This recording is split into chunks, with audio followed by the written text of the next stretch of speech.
Australian authorities have identified the shooters in the Sydney terror attack, merely hours after two men attacked an unassuming crowd celebrating the Jewish festival Hanukkah at Sydney's Bondi Beach. The shooters were identified as the father-son duo Naveed Akram and Sajid Akram, revealing their links to Pakistan.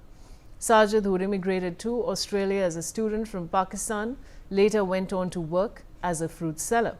He was also the licensed owner of the gun he used to shoot at the civilians at the Bondi Beach. And meanwhile, his son was earlier probed as a suspect linked to the Islamic State. However, be it Delaware or Christchurch or Sri Lanka or Pahalgam, the Pakistan links to these heinous attacks cannot be ignored.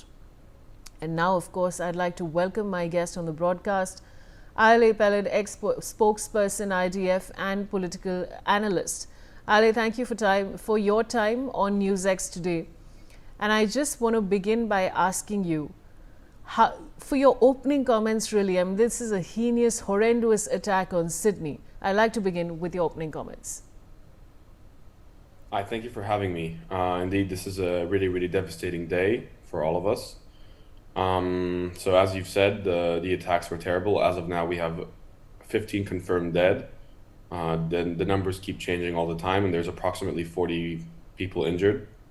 So of course, these are civilians, innocent people that just want to come together and celebrate the Jewish Hanukkah, this very, very, very important holiday for us. So this is truly a devastating situation, and this should never happen.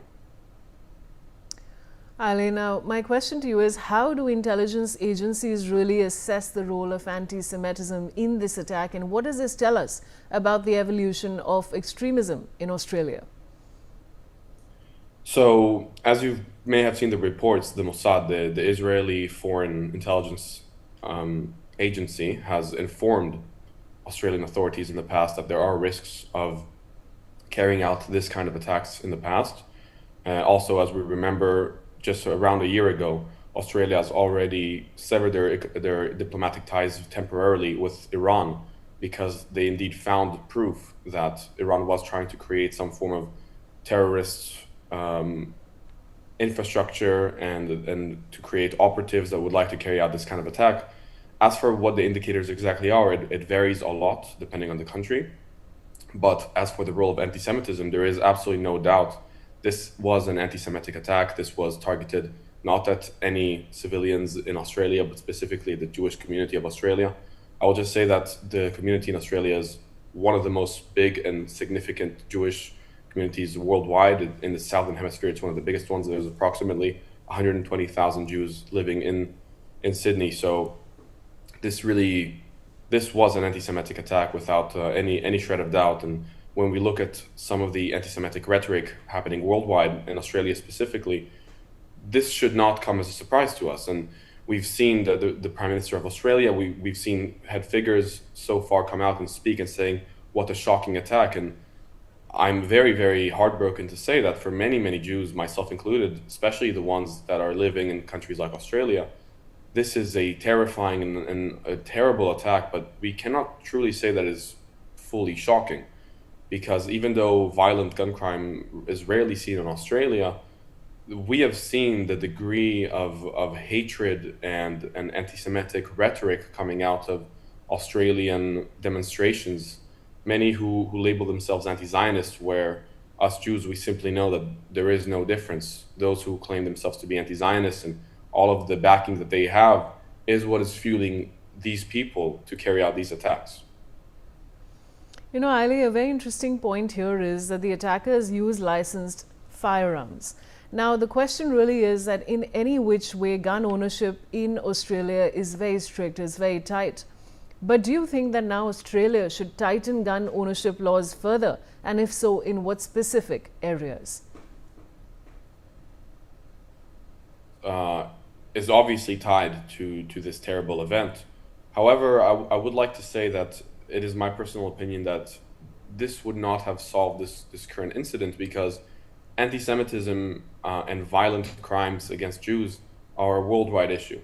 And as you said, gun laws in Australia are comparatively quite tight compared to many other countries in the world. Now, I could not tell you if the gun laws currently are responsible or not responsible for this attack, but what I can tell you beyond any doubt is that the inaction of Australian authorities, and I would say to a degree the paralysis, the cultural and societal ability to stand by as hundreds of thousands of people chanted in the streets of Australia things that were simply an attack on Jewish communities and Jewish safety and on the Jewish state, the one only Jewish state. This is truly the issue. Now, going back to your question, should they change the gun laws and could it have prevented this attack? We don't know. I don't know, we don't know, and we will see. And perhaps the Australian authorities will find that it is time to reform their gun laws, and at least it will be some form of action. But we cannot miss the point, which is this was an anti-Semitic incident. And to pretend like it was just any other gun crime would be a crime in its own right. We have to address the issue of anti-Semitism, and we have to stop the unbelievably violent rhetoric against the Jewish state and against the Jewish people and address the problem at its core. Now, Ilay, interestingly, a few weeks ago, the Australian Prime Minister had mentioned that they're expecting some kind of attacks and security was beefed up across Australia. Now, my question really is that from a defense standpoint, how effective do you think has the coordination been between local police, national intelligence and federal security? And what improvements are necessary? Because this absolutely happened in a very, very busy area, a lot of tourists there. What would you like to say on that? So I'm no longer with the IDF, so I'm not exposed to current data and current intelligence that's coming out. Our authorities are operating worldwide, the Israeli ones, and Australia too has very capable police, very capable military. The issue, as I see it, is perhaps they were too, not we could say not aggressive enough in their pursuit of people that are suspected shooters. So absolutely, as we can say, again, without a doubt, this was a failure. It was a failure of the security apparatus. It was a failure to stop what possibly could have been stopped. How do we get to these individuals before they commit these crimes? That is one question. It's a somewhat tactical question. However, I think that, again, for our viewers today, the thing that matters more is not simply the tactical question of how do we get to the right people in time. It's also the fabric of society that allows people to be so full of hatred and so radicalized by political fallacies that let them believe that shooting Jews is going to solve any issues. And so I have faith in the Australian authorities that they will try to reach the end of this tragedy and understand what they did wrong and how they could not stop this attack. But I will say, especially since I do have a background in the military, that you can have as tight a security operations as you can imagine, but you will never reach everyone. It is not possible to reach everyone if all you have are tactical means. The only way to really stop violence at its core is to recognize where it stems from. In this case, it stems from misinformation, propaganda, and the ability of the masses to simply have violent rhetoric against Jews and against Zionists and to pretend like these are two separate things. And to me, this is the core of the issue. Right, Ilay, there needs to be a strong crackdown on terrorism in general. Because we've, of course, seen a lot of terrorist attacks in India as well. So this needs to stop.